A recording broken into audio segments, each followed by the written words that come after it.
en susters, ek het baie lank klas die wet gedoen, en ek gaan vanoggend baie mense se harte baie bly maak. Maar ek dink kom ons kyk vanoggend bietjie na die wet. Die wet is soos God se grondwet. En as 'n mens die wet 100% sou kon nakom, dan sou daar in die wêreld geen probleme gewees het nie, want dan sou die wêreld 100% volmaak gewees het. En tog kan ons dit nie doen nie. Maar God se riglyne, die eerste 4 riglyne van God, of die eerste 4 gebooie, die eerste 4 wette gaan natuurlik oor sy verhouding met hom. En as ons gaan dit later hier opsit, in die gemeente is ons strategie, dat ons eerste liefde is na bo. Ons eerste liefde is liefde vir God. En die eerste, as 'n mens kyk na Exodus 20, is dat ons lees, ek het julle bevry, ek het julle verlos, wat beteken dat ons erken God as die God wat die verlosser is. En ons weet dat hy dit gedoen het in Christus, dat hy ons vrygemaak het, en almal wat glo, dat hy ons in Christus verlos het, hulle en hulle alleen word gered. Die tweede gebod wat ons in die Bybel kry is dat God sê, ons mag niemand anders dien nie, geen ander nie. En dis baie belangrik as 'n mens kyk, ek het nou so 'n bietjie by die katekismes weer teruggegaan na die ou dokumente toe. As 'n mens kyk na wat die Bybel in ons belydenisskrifte sê, dat iets wat vandag baie gewild is, en wat 'n mens nogal kry, is hierdie oproep van die dooies. Dis 'n oortreding van daardie gebod. Want die Bybel sê, ons glo net in God. En ons dien net God, en ons raadpleeg net God. Geen ander magte of wesens of enigiets anders word geraadpleeg nie. Dis die tweede gebod. Die derde gebod sê, ons moet respek hê vir sy naam, of jy mag die naam van die Here jou God nie uitelik gebruik nie. Hierdie gebod is natuurlik baie wyeer, as net om die Here se naam uitelik te gebruik, soos mense baie keer die Here se naam as 'n stopwoord gebruik. Deesdae kry mense daai OMG, nee, wat 'n mens baie op die televisie kry, nou die dag was daar 'n groot bord waar daar OMG opgestaan het. Dis 'n oortreding van die derde gebod. Maar die derde gebod is baie wyeer as dit. Die derde gebod gaan oor vloek, as 'n mens Efesiërs 5 kyk. Wat sê vloek, vuil praatjies of grove ligsinnige praatjies mag daar nie by julle wees nie. Dis alles 'n oortreding van die derde gebod. En as ons nou die goed sê, dan besef ons dat daar niemand van ons is wat die 10 gebooie nakom nie. Hierdie gebod sê dat alles wat ons dink en sê moet eerbaar en billik en heilig wees. Die vierde gebod gaan, ons moet respek hê vir die Here se dag. In die ou dae het ons nooit op 'n Sondag gewerk nie. Ons het nooit winkels toe gegaan op 'n Sondag nie. Wat belangrik is in ons belydenis, is dat ons vir mekaar sê, daar's een dag in die week wat ons afsonder. En hierdie dag is die dag wat ons as gelowiges, as 'n geloofsfamilie by mekaar kom. En hierdie dag kom ons by mekaar om na die Here se woord te luister. Dis die dag wat ons as 'n geloofsfamilie by mekaar kom om saam te bid. Dis die dag wanneer ons saamkom om saam die sakramente te gebruik. En as jy dan in 'n werk is waar jy moet werk, dan doen jy dit rondom die erediens, na die erediens, want jou primêre verantwoordelikheid is, onthou, die dag van die Here is in ons geval die Sondag. Hoekom? Want dis die dag wat Jesus opgestaan het. So in ons geval kom ons op die Sondag by mekaar, en dis ons dag wat ons eer, wat ons dan sê, ons kom by mekaar, want dis die dag wat ons heilig, en ons erken dat hy opgestaan. Dan is daar die volgende 6 gebooie. En dis die gebooie wat ons sê, dit gaan oor die wêreld, dit gaan oor mekaar. In ons gemeente sê ons, dis ons liefde na binne, maar is ook ons liefde na buite. Die 5de gebod sê, jy moet respek hê vir jou ouers. Eintlik gaan daai gebod oor gesag. En as ek nou daai 3 goed wat ek daar geskryf het, ouers, staat en jou werk. Jy moet jou ouers respekteer, jy moet in die werk, moet die werkgewer, die werknemer billik en regverdig hanteer, maar die werknemer moet ook dit wat hy doen, moet hy die opdragte wat hy van die werkgewer kry, moet hy uitvoer.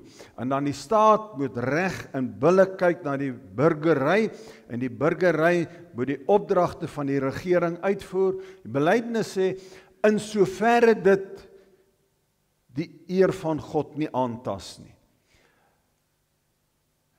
Dan is daar die gebod oor jy mag nie egbreek pleeg nie. Hierdie egbreek pleeg gaan oor die huwelik. Dit gaan oor seksualiteit. En dit is baie belangrik dat dit, as ons dink oor seksualiteit, kan 'n mens in die huwelik inbreek. Dit is wanneer jy seks buite die huwelik beoefen, wanneer jy egbreek pleeg, soos ons gewoond is daaraan, oorspel, of jy kan uit die huwelik uitbreek. Nee, ek het dit nou verkeerd omgesê. Jy kan in die huwelik inbreek wanneer jy voor huwelikse seks beoefen, of jy kan uit die huwelik uitbreek wanneer jy oorspel beoefen, wanneer jy jou man of jou vrou verneek. Dit is egbreek. Dit is 'n baie wyeer gedagte as waaraan ons gewoond is. En dan die respek vir mense, ek sien ek het nou egbreek, respek vir menswaardigheid. Moet eintlik daar, ek het dit die twee verkeerd gesien. Ek het dit vanoggend verkeerd geskryf. Vergeet egbreek, daai is jy mag nie moord pleeg. Die 6de gebod is jy mag nie moord pleeg nie. Okay. Dit gaan oor menswaardigheid. Dit gaan oor 'n mens se lewe, dit gaan oor oorlog maak. Maar dit gaan oor hoe ons mekaar hanteer. Dit gaan oor hoe ons mekaar hanteer as ons nie van mekaar hou nie. Dit gaan dat ons mekaar met billikheid en barmhartigheid en vriendelikheid en mooi hanteer. Die saligspreking is baie duidelik daaroor. Dit gaan daaroor dat jy sag teenoor mense is. Dat jy vriendelik teenoor mense is. Broers en susters, ek is baie keer geskok hoe Christene ongeskik kan wees. Ons wat vanoggend hier sit, as ons hier uitgaan, ons gaan staan daar in die tou by Pick n Pay, hoe ons, en ek praat maar van myself ook, hoe ons baie keer net eenvoudig die menswaardigheid van ander mense verloor, wanneer ons in ander kontekste is. En dan kom ek by die egbreek, die respek vir die huwelik. Ons moet onthou dat die huwelik in Genesis, ek gaan vanoggend so 'n bietjie daaroor praat, in Genesis 2, het die huwelik sekere waardes gekry. So ons moet die karakter van die huwelik moet ons behou soos God dit gegee het, van die man en die vrou, die daad en die wese van die huwelik, soos God dit gegee het, anders oortree ons die 7de gebod. Die volgende gebod is jy mag nie steel nie.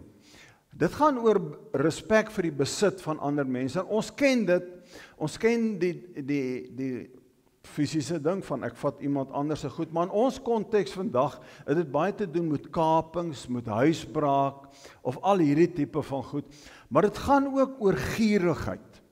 Dit gaan daaroor as jy in 'n besigheid is en jou winsgrens is te veel, of die staat wat te hoë belasting vra.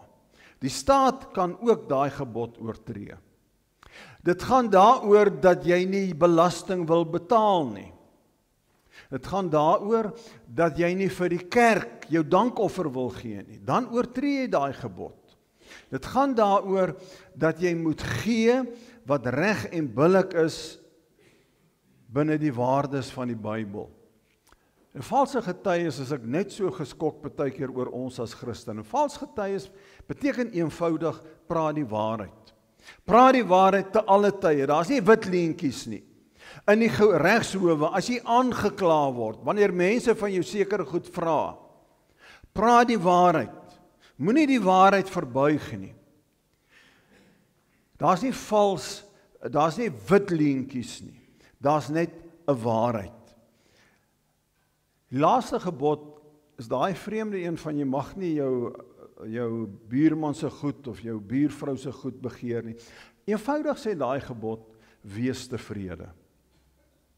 Wees tevrede met dit wat God vir jou begeer het. Dit beteken nie, as Samuel nou 'n baie mooi kar mee hier opdaag, dat ek nie die kar mag waardeer nie. Dit is nie dit nie. Dit is daai ding van, ek is so jaloers dat ek nie daai kar het nie. Wees tevrede met dit wat God vir jou gegee het. Want God het vir elkeen van ons gegee wat hy dink ons kan hanteer. Dit beteken ook dat ons moet die eienaars wees, ons moet die champions wees van geregtigheid. Want wanneer jy iemand anders se goed begeer en dit vat, dan neem jy geregtigheid weg. Die Psalmskrywer sê, moet my tog nie straf vir die sondes wat ek onwetend gedoen het nie. As jy nou vandag kon lees, het jy baie meer goed gelees as wat ek daar geskryf het. Broers en susters, daar's baie sondes wat ons doen, waarvan ons nie bewus is nie. En as 'n mens met jou praat oor sondes, dan sal jy daaroor stry. Dan sal jy sê, maar hierdie is nie 'n sonde nie, dis reg wat ek doen.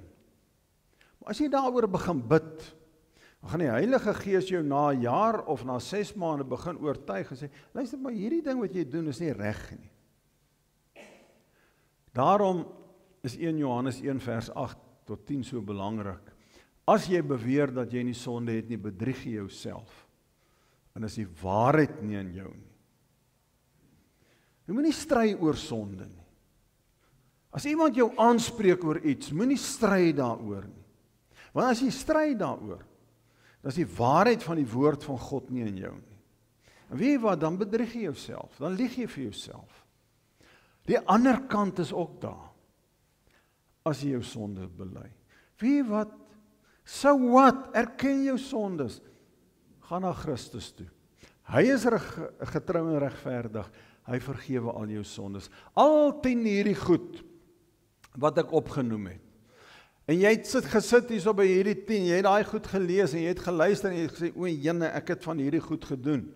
Toe ek die goed geskryf het, ek ook maar skuldig gevoel, want ek doen ook van die goed. Maar weet julle wat? Gaan na Christus toe. Bely dit teenoor Christus. En vra die Heilige Gees om jou te help om dit af te lê.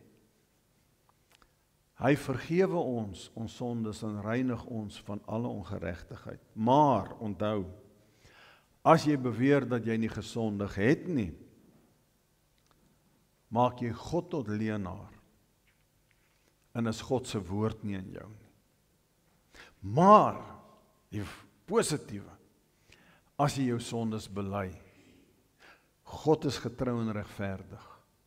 Hy vergewe jou in Christus al jou sondes. En van al jou ongeregtigheid. Kom ons maak die Bybels oop by Johannes 15.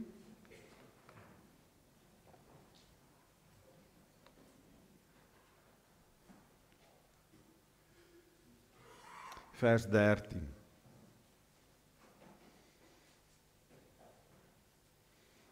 Johannes 15 vers 13. Kom ons bid saam. Ag Vader, wat 'n voorreg is dit om nou te kon luister na die vryspraak in Jesus Christus. En as ons so geluister het, dan kom ons nou na U toe en ons wil ook vir U vra dat U ons sal lei op die pad van heiligmaking. Om hierdie goed wat ons doen, hoe langer hoe meer af te lê. En as ons die Bybel oopgemaak het, en hierdie 3 verse gaan lees, o Heilige Gees, U wat saam met die Vader en die Seun aanbid en verheerlik moet word, en U wat gepraat het deur die profete, en U wat so gepraat het deur die apostels, en in hierdie geval die apostel Johannes, dat hy hierdie verhaal en hierdie woorde van Jesus vir ons neergeskryf het. O Heilige Gees, ons vra vir U vanoggend, dat U die betekenis van dit in ons harte sal vasmaak. En dat dit vir ons groot waarde sal hê. Dat dit regtig, o Vader, ons lewe sal verander. Dat dit vir ons met nuwe insigte na U sal laat kyk, maar na ons verhouding met U. Daarom, o Heilige Gees, vra ons U wat die onmoontlike moontlik maak, U wat kan doen wat mense nie kan doen nie, dat U elkeen van ons harte sal vat, en dat U dit sal oopmaak, soos 'n mens 'n tas oopmaak, en dat U ons harte sal aanraak vir dit wat U wil hê ons moet hoor. En daarom bid ek dat U ook vir my sal toerus met die gedagtes en die woorde en die emosie wat U wil oordra vanoggend.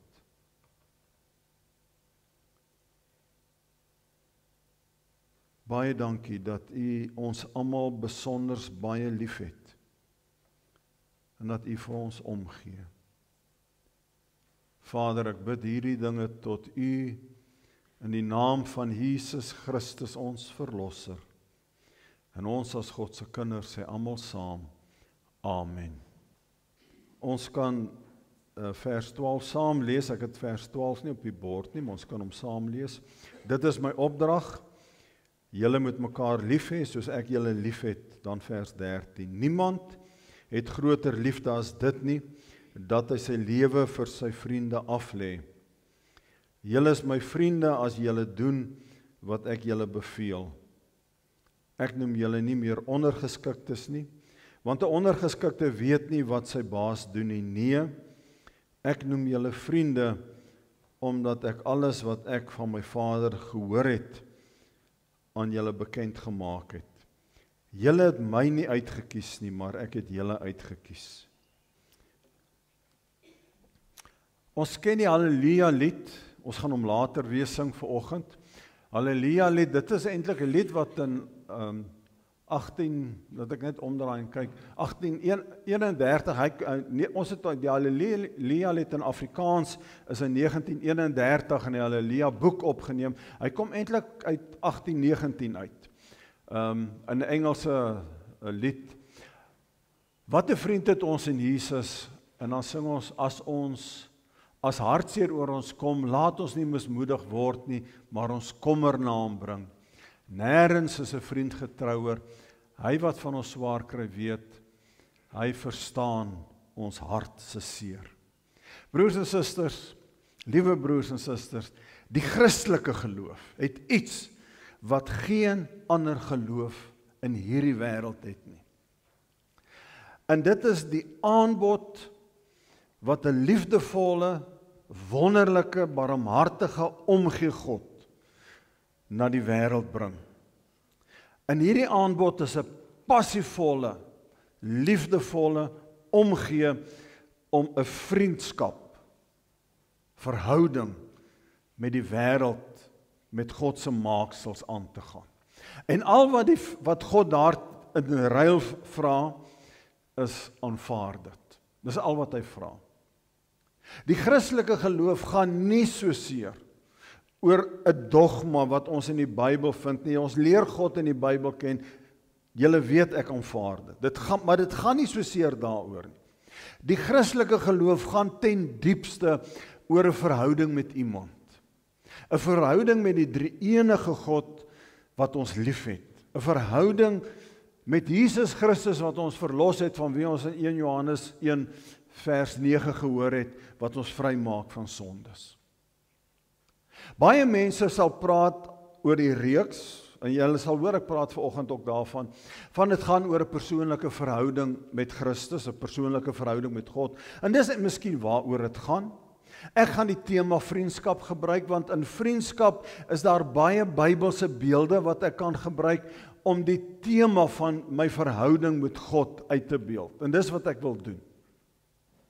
Vriendskap, as ek die begrip vriendskap gebruik, dan gaan dit nie oor 'n koue kliniese vriendskap of kennis wat jy van iemand het, soos ek ken die spesialis, ek ken die rekenmeester nie. Dit gaan nie daaroor nie. Dit gaan nie oor 'n vriendskap of dit gaan nie oor 'n kennis van vrees nie. Dit is nie die kennis van die werknemer nie. Nee, dis 'n besonderse naby verhouding waaroor hierdie vriendskap gaan. En dis 'n intieme verhouding waarvan ons gelees het in Johannes 15.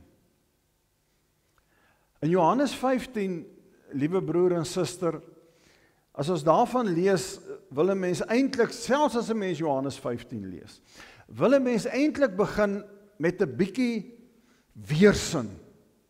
Jy wil eintlik retireer as jy hoor die dominee preek oor dat God jou vriend kan wees. Of Jesus sê, julle is my vriende.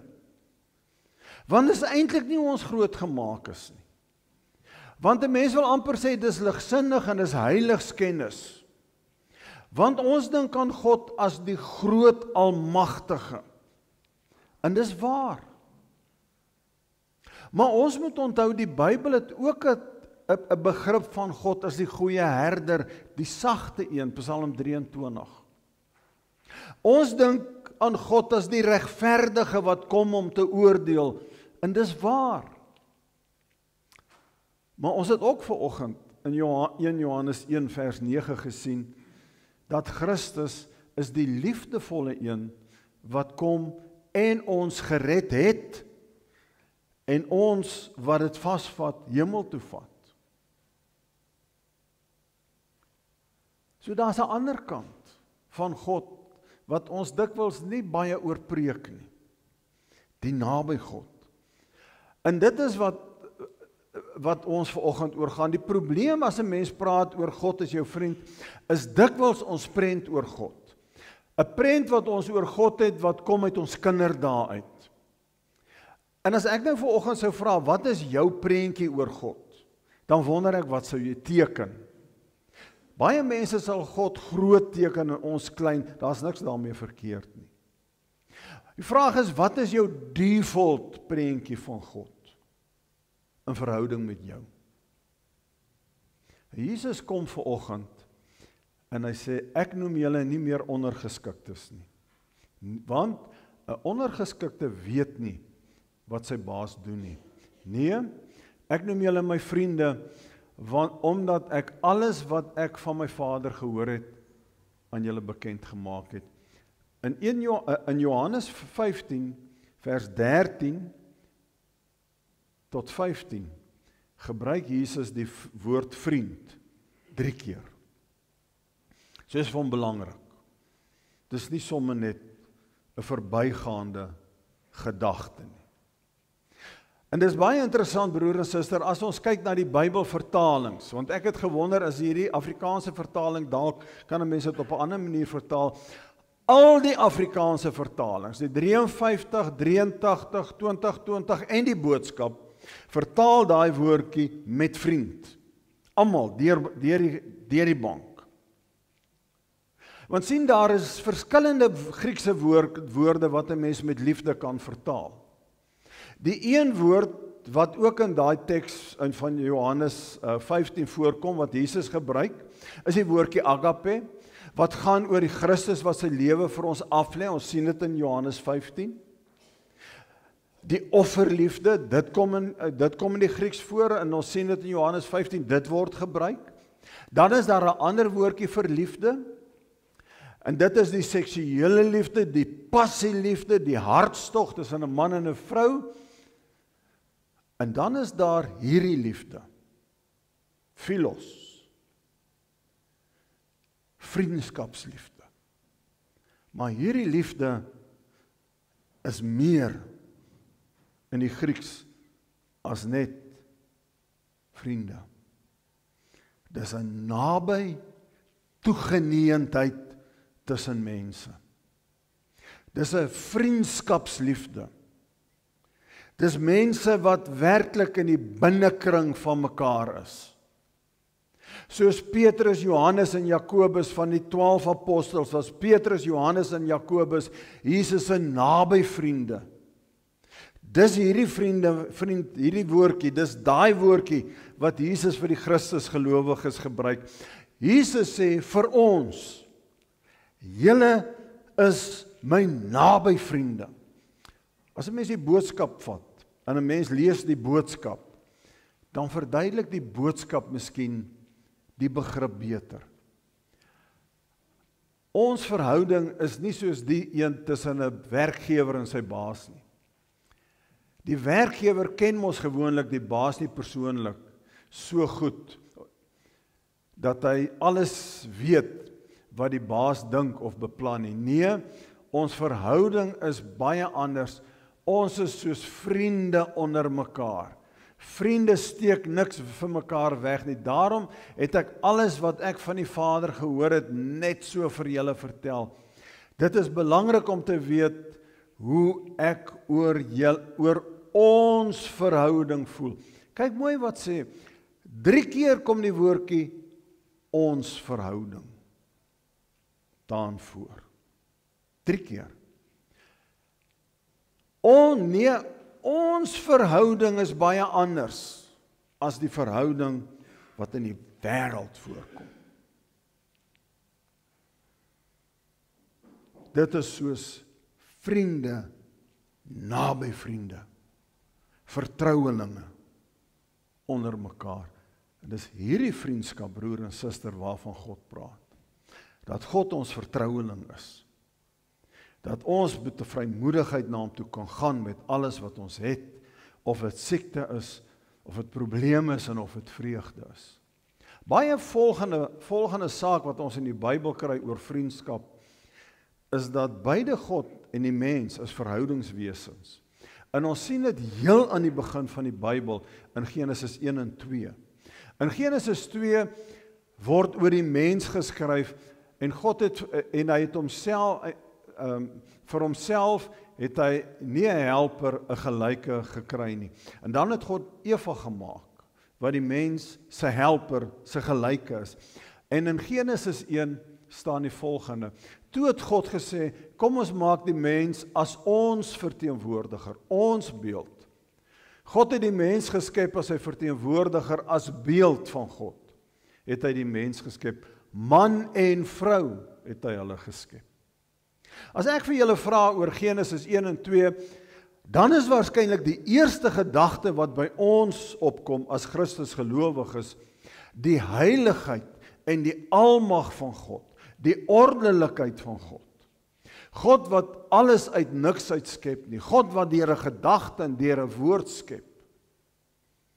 En dis hoe God is. God wat die onmoontlike moontlik maak.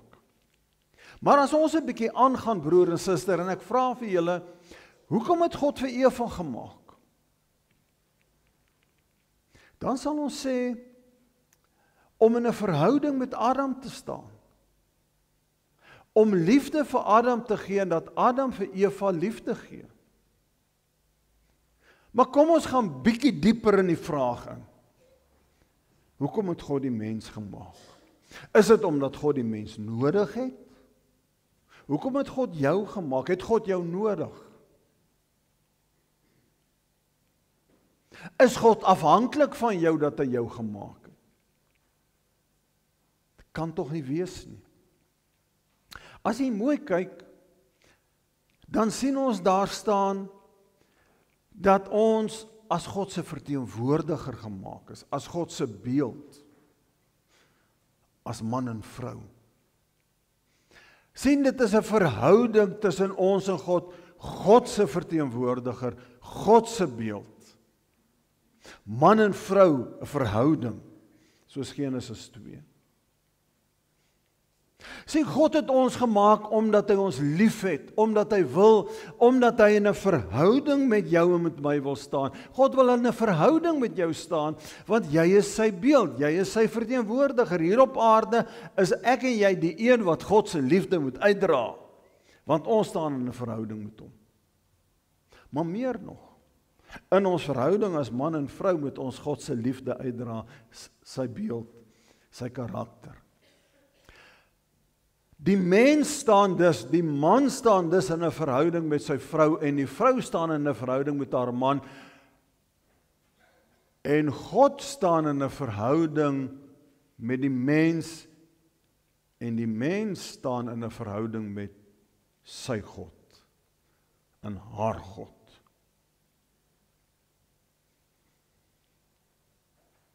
God is 'n verhoudingswese.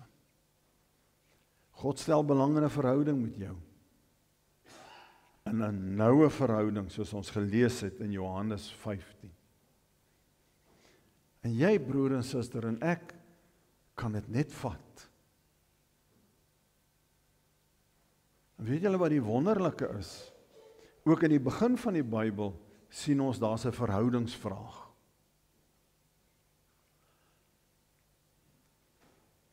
Genesis 3 vers 8 en 9. Hulle het gehoor hoe die Here God in die tuin wandel, teen die tyd dat die aandwind opkom, en die mens en sy vrou het vir die Here God weggekruip tussen die bome van die tuin, maar die Here God het na die mens geroep, en vir hom gevra, waar is jy? Ons ken ook die verhaal. Maar as jy nou mooi dink, kom ons dink 'n bietjie oor wat daar gebeur. Die tuin is die kuierplek van God en die mens. Né? Daar staan, hy het gewandel in die tuin. Hoekom? Want dis die plek waar God en Adam en Eva by mekaar was. So hy het daar gewandel op soek na hulle, want in die verlede voor daai tyd het hulle saam daar in die tuin met mekaar in Afrikaans, eenvoudige Afrikaanse woorde, gekuier. En as God nou daar is, dan is hulle weg. Maar toe God daar in Genesis 3 gewandel het, het hy geweet hulle het sonde gedoen. Hy het geweet hulle die verhouding klaar gebreek.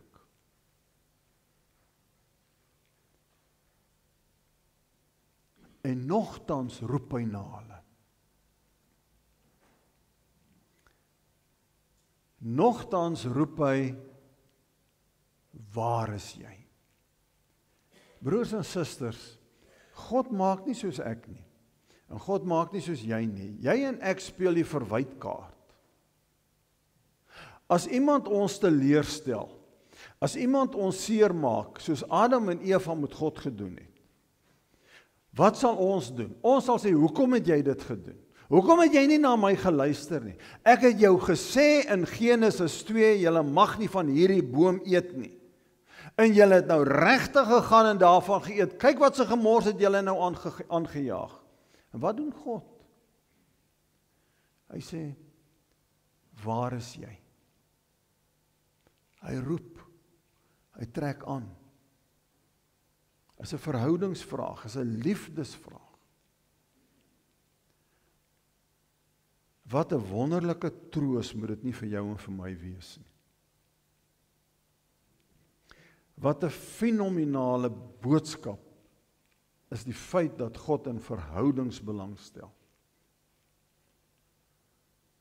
Dat hy vir jou sê, weet jy, al jaag jy aan, al verwerp alle ander mense jou, ek sal dit nooit doen nie. Die vraag wat die Here sê, al is jy hoe siek, al word jy gekonfronteer met watter probleme jy op aarde, al voel jy hoe alleen, waar is jy? Ek is daar vir jou. Die laaste punt is God wat besoek aflê by jou. Die besoek aan Saggeus is 'n baie interessante verhaal. In Lukas 19 vers 1 tot 10. Hoekom Saggeus na Jesus gesoek het, weet ek eintlik glad nie, want Saggeus was eintlik 'n slegte ou. Hy was 'n skelm ou. As jy praat van sleg en skelm, dan het hy president Zuma regtig na filletjie laat lyk. Hy was, ek wil net vir Michelle sê, maar die redigering doen, sy moet nou hierdie wat ek gesê het, uithaal as hy by die redigering kom, sê jy na hierdie boodskap kyk. Hy was baie sleg. En om een of ander rede, toe Jesus na Jerigo toe gaan, toe sy daar, toe klim hy in 'n boom op. Of het 'n skuldgevoel was, en of het 'n innerlike drang deur die Heilige Gees was, wat hom gedring het om bevry te word van sy sondes, ek weet nie. Maar toe Jesus by die boom verbyloop, toe stop Jesus. En Jesus kyk op en hy sê, ek moet vandag by jou gaan kuier, Saggeus. Ons het 'n afspraak. Ek gaan vandag by jou koffie drink. en hulle het gegaan. Wat daar gebeur het in daai gesprek, weet ons nou nie. Maar die uiteinde van daai besoek van Jesus by Saggeus, is Saggeus het verander. Wanneer die verhouding tussen jou en God herstel, wanneer die verhouding tussen jou en God en my en God baar word, dan maak jy reg wat jy droog gemaak het in die verlede. Saggeus sê, ek gee die helfte van my eiendom, gee ek vir die armes. En wat ek gevat het, sal ek teruggee. Om die waarheid te sê, hy sê, ek sal 4 maal meer teruggee as wat ek gevat het. Ek wonder of hy iets oorgehad het. Want sien, waar Jesus en jy werklik in 'n verhouding met mekaar tree, kan jy nie dieselfde bly nie. Dis daai oomblik, wanneer jy en Jesus alleen word, wanneer jy introspeksie, wanneer jy na jouself kyk, jy alleen en Christus, deur die werk van die Gees, jou werklike ek, jou ware self, waar jy verander. Dis wat Christus doen, dis sy besigheid, dis wanneer hy by jou gaan kuier. Jy het waarskynlik al baie oomblikke met God gehad. Miskien as kind op 'n kerkkamp, KJA kamp, CSV kamp. Dalk toe jy hier in die kerk gesing het, 'n lied wat jou gevat het en tot trane gedring het. Dalk 'n gebedsgeleentheid waar jy gevoel het, nou maak ek kontak met God. Dalk 'n preek wat jou aangeraak het. Preke verander ons nie so baie nie, dit hou ons net aan die gang. Dalk 'n alleen oomblik in jou tuin. 'n Alleen oomblik in jou binnekamer of in jou kar of in 'n koffiekroeg. Maar Christus, broer en suster, is nie 'n oomblik nie. Hy stel nie in 'n oomblik belang nie. Hy stel in 'n leeftyd belang. Hy stel in dae belang, in jare belang, in sekondes wat aanhou, in minute wat aanhou. Goddelike intimiteit, in goddelike vriendskap, is om elke dag na hom toe te draai. Is om elke dag na hom te luister. Is om elke dag sy opdragte uit te voer, soos hy dit wil hê, nie soos jy dink dit moet wees nie. Is om jou hart vir hom te gee. Om te praat. Jesus sê, ons is naby mekaar. Jy mag vir hom sê hoe jy voel. Dis 'n aanhoudende bekering. Dis 'n voortgaande bekering. Dit hou nie op nie, ons is heiligmaking. 'n Persoonlike verhouding is nie 'n privaat verhouding. Hoor julle wat ek sê? 'n Privaat verhouding is in jou huis, waar die deur toe is. 'n Verhouding met God is 'n openbare verhouding. Mense weet wat met jou aangaan. Die geloofsfamilie het jou nodig en jy die geloofsfamilie nodig. Jou verhouding met God, jou vriendskap met God en God se vriendskap met jou is 'n openbare saak vir almal om te weet. Een van die aangrypendste teksgedeeltes in die Bybel is Klaagliedere 5 vers 21. Ek het hom in die boodskap aangehaal, die 83 vertaling is net so mooi. Die boodskap sê, lei ons weer terug na U.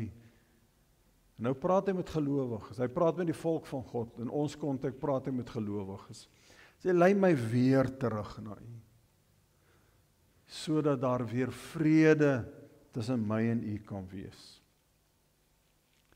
Maak alles tussen ons weer soos dit vroeër was. Lei my weer terug na U, sodat ons vriendskap, daar vrede, ons vriendskap met 'n hoofletter V, goddelike verhouding, weer herstel kan word. Dankie Vader, dat U in 'n verhouding met ons belangstel. Maak nie saak wat se Afrikaanse woord ons daarvoor wil gebruik nie. In Johannes 15 het Jesus die woord vriend gebruik. Of 'n vriendin. Maar U stel belang in 'n besonderse naby verhouding. O Heilige Gees, daarom kom ons vanoggend na U toe. En ons bid dat U ons sal help om hoe langer hoe meer hierdie naby verhouding met U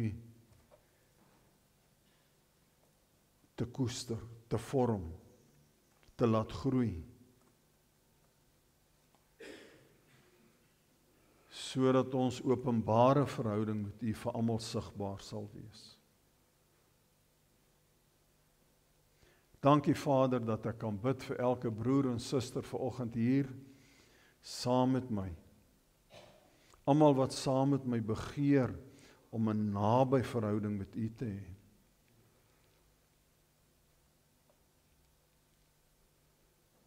Ons bid vanoggend vir hulle wat siek is in die gemeente.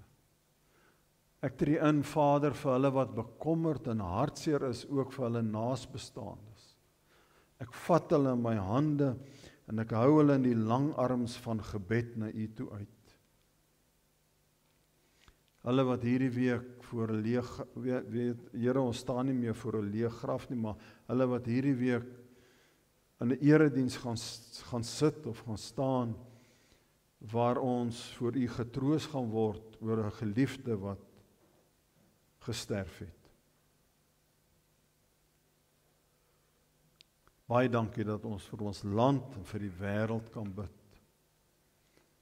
O Heilige Gees, dat ons vir U kan vra dat U vrede sal bring, rustigheid, voorspoed, sodat U evangelie verkondig kan word. Dankie dat ek kan bid vir my kollega broer Johan, vir Delien wat met die seniors werk, vir Johan die voorsitter van die dagbestuur, vir die gemeenteraad in geheel, en vir elke broer en suster in ons geloofsfamilie. Baie dankie vir U goedheid en U liefde en U genade. Ons bid dit in Jesus se naam. En God se kinders sê almal saam. Amen. Broers en susters, ontvang die seën van die Here. Gaan leef in sy vrede in 'n verhouding met hom. Die Here sal jou seën en beskerm. Die Here sal tot jou redding verskyn en vir jou genade gee. Die Here sal jou gebede verhoor, vir jou vrede gee. Die Here sal jou omarm in 'n persoonlike, noue, intieme verhouding met hom. In die naam van die Vader, die Seun en God, die Heilige Gees, van nou af en vir altyd. En ons sê almal saam, Amen.